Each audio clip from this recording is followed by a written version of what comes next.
little angels. Welcome to Stories for Kids. Today's story is about Jennifer who never cleans her room. Let's listen to what happens to her.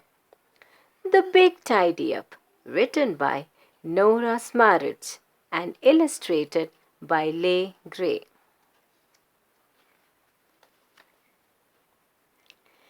Jennifer knew, as well as you, that everything has its place. But she just didn't care a bit. So her room was a real disgrace. Her shoe was askew on the windowsill. Her scarf was under the bed. Her beautiful box to keep ribbons in was full of old junk instead. A very old, worn-out lollipop was stuck to her bathrobe pocket. And her bureau drawer, it was plain to see, had been struck by a super rocket. Jennifer's mother looked in one day, and her smiles all turned to gloom.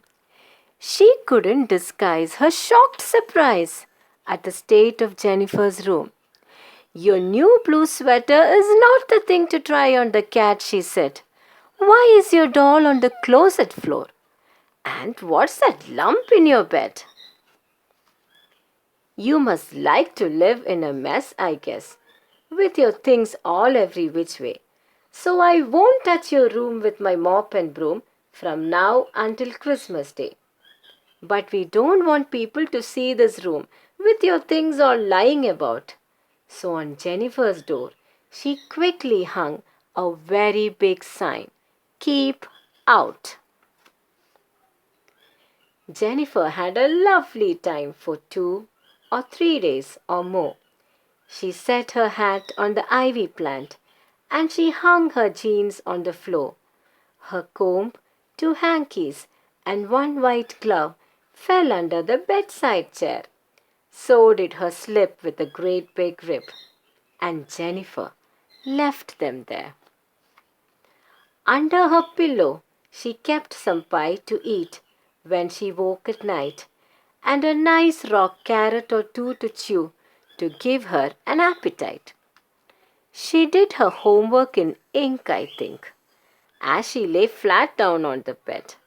She got finger paint on the pillowcase and never turned down the spread. Then little by little things went wrong, till Jenny was filled with gloom at the fusty, dusty, musty mess she had made of her nice pink room. The bed was prickly, the floor was strewn, the chairs were heaped up too. There wasn't one bit of room to sit, unless she sat on a shoe. Up in the corner, he liked it there, a spider was calmly spinning. He had only a tiny web so far, but of course he was just beginning. Jen never could find 2 socks that matched. Not one of her shirts was clean. She looked at herself in the mirror once, and she wasn't fit to be seen. Where, oh where had her hairbrush gone? There wasn't a single sign.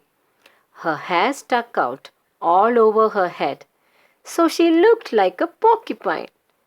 Poor Jennifer. Jen sat and thought with a worried frown. Perhaps I should run away. No one could live in a room like this from now until Christmas Day.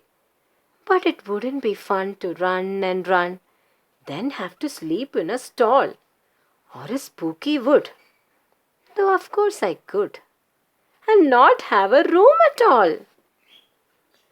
So Jennifer opened her window wide to let in some good fresh air.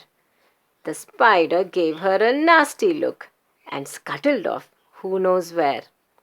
And then Jen picked up stuff, blew away fluff, shook out the mat, hung up her hat, swept the floor, tidied the drawer, made the bed, smoothed the spread, and worked for most of the day until every last thing was put away.